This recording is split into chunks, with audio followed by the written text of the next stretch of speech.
Bienvenidos. Estaré compartiendo mi pantalla sobre mi presentación.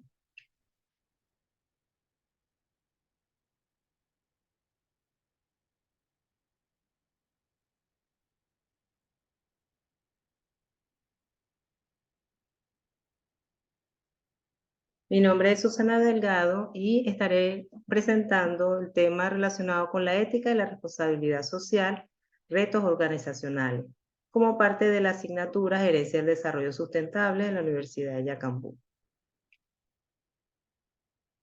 Cuando hablamos de ética, responsabilidad social y cumplimiento legal, pues, pudiésemos preguntarnos, ¿se relacionan? Y así como lo vemos en estas imágenes, podemos ver que una organización puede utilizar estas herramientas como elementos diferentes o lo puede usar como podemos observar en la segunda imagen, como una sola estrategia dentro de la organización, la cual se basa en llevar adelante su cumplimiento de responsabilidad social, el cumplimiento de las obligaciones legales y basado en la ética en sus acciones. Cuando hablamos de términos y definiciones, hablamos de la ética como el conjunto de normas morales que rigen la conducta de la persona en cualquier ámbito de la vida. Luego vemos el término parte interesada, se relaciona con la persona o organización que puede afectar y verse afectada o percibirse como afectada por una decisión o actividad de la organización. Estos son temas bien interesantes porque, como podemos observar, son temas que tienen un componente subjetivo. Cuando hablamos de ética y cuando hablamos de parte interesada, tiene su componente subjetivo, mucho lo podemos ver en la definición de la parte interesada, cuando se indica que una persona se puede percibir afectada por una decisión o una actividad de una organización. De allí que es interesante ver cómo la organización va a tomar estos elementos dentro de su proceso y su evaluación de su contexto para llevar adelante estas acciones que permitan contribuir con la reducción o la minimización y eliminación de alguna percepción que sea dada de manera negativa y tornándola a su favor de una manera positiva. Finalmente tenemos la definición de competencia, y la competencia es la capacidad para aplicar conocimientos y habilidades con el fin de alcanzar los resultados previstos. Cuando hablamos de ética y responsabilidad, podemos preguntarnos, ¿por dónde empezar? Inicialmente,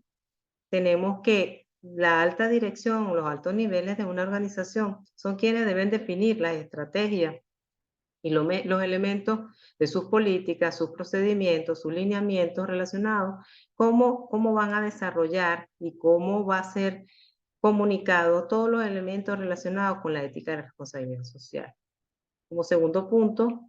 se espera que estos elementos que la organización decida vayan permeando a todos los niveles dentro de la organización e inclusive más allá de los límites de la organización, en virtud que la organización mantiene contactos con proveedores, con contratistas, proveedores de servicios, proveedores de materias primas e inclusive con la comunidad. Adicionalmente, cuando hablamos de otros niveles, también se debe tomar en cuenta la parte de responsabilidad social cuando vamos a lo que son los productos o servicios que la organización presta y van destinados a una comunidad, a una localidad, inclusive a muchas partes del mundo. Y de allí es la importancia de que la organización pueda identificar los elementos que debe incluir dentro de su planificación para tomar acciones preventivamente.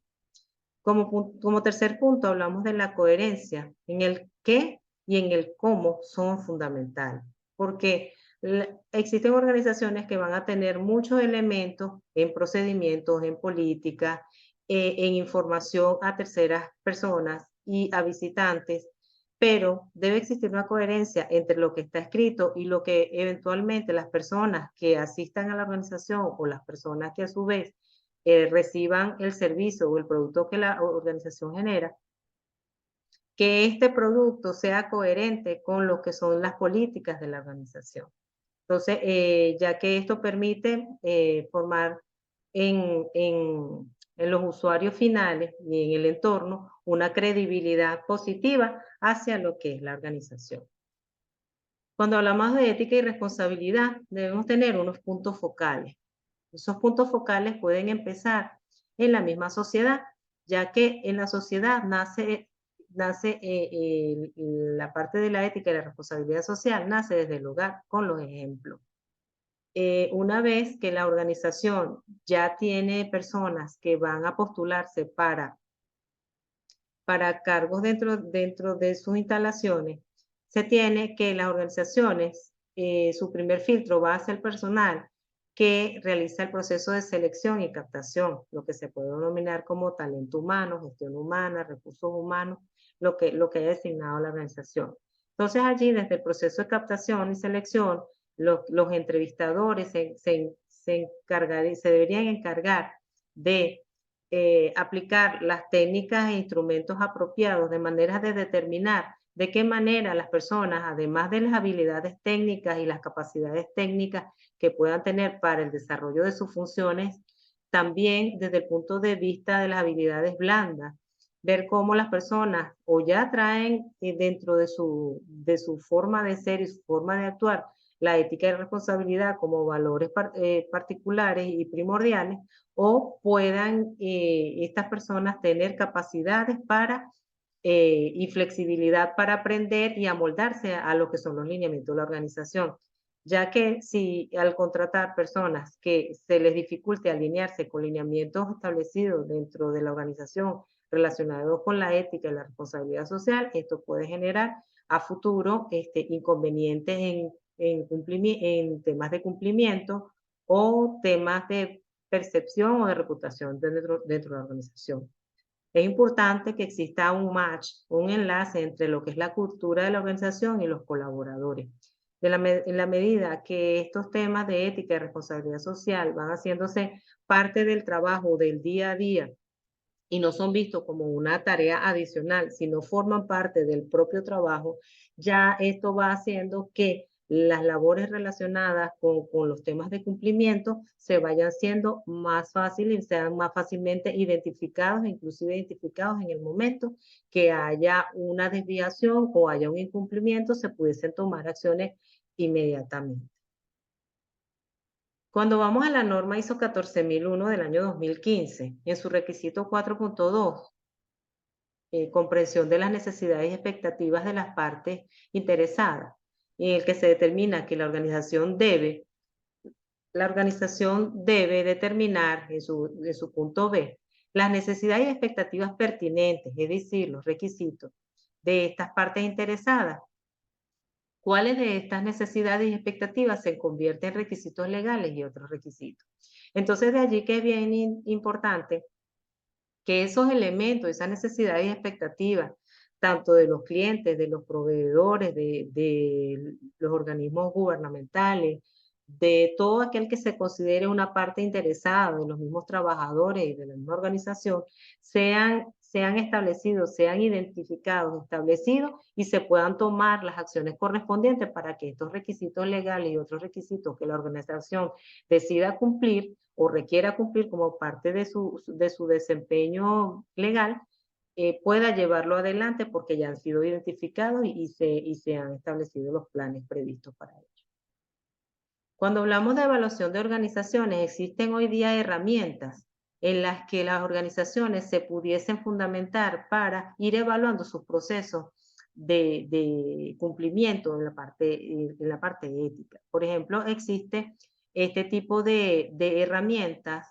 implementadas por Ethisphere, que se encarga de evaluar el desempeño ético de las organizaciones. Son organizaciones que postulan su gestión y van a ser evaluados por las personas de esta organización. Bien interesante porque los puntos que ellos van a evaluar están relacionados con la gobernanza de la organización, el liderazgo y su reputación, la cultura de ética, los programas de ética y cumplimiento y el impacto ambiental y social. Y de las organizaciones que se postulan, por lo menos para el año 2022, 136 compañías a nivel mundial fueron identificadas como las compañías que a nivel mundial presentan un mejor desempeño desde el punto de vista de ética. Adicionalmente, la norma ISO 37001 Cuenta con la norma de gestión antisoborno, en la cual se pretende evaluar lo relacionado con la integridad, la transparencia y el cumplimiento de la organización del punto de vista del momento de los requisitos que la organización se adhiera. Sin embargo, estos no son elementos que son obligatorios, pero van permitiendo ser herramientas que ayudan a las organizaciones a orientarse a cómo demostrar su cumplimiento, el cumplimiento de sus requisitos legales, su responsabilidad social y su desempeño ético. Dentro de los beneficios de la ética y la responsabilidad social de una organización, vamos a tener que gestionar con ética y responsabilidad de una organización. Se permite establecer como estrategia y cultura de gestión dentro de la organización, siendo más preventivos que reactivos. Segundo, mejorar la reputación de la organización hacia partes interesadas.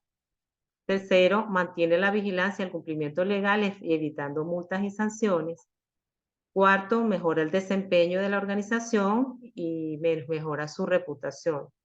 Y finalmente, facilita el camino hacia la implementación e integración a otros sistemas de gestión. Muchísimas gracias por su atención.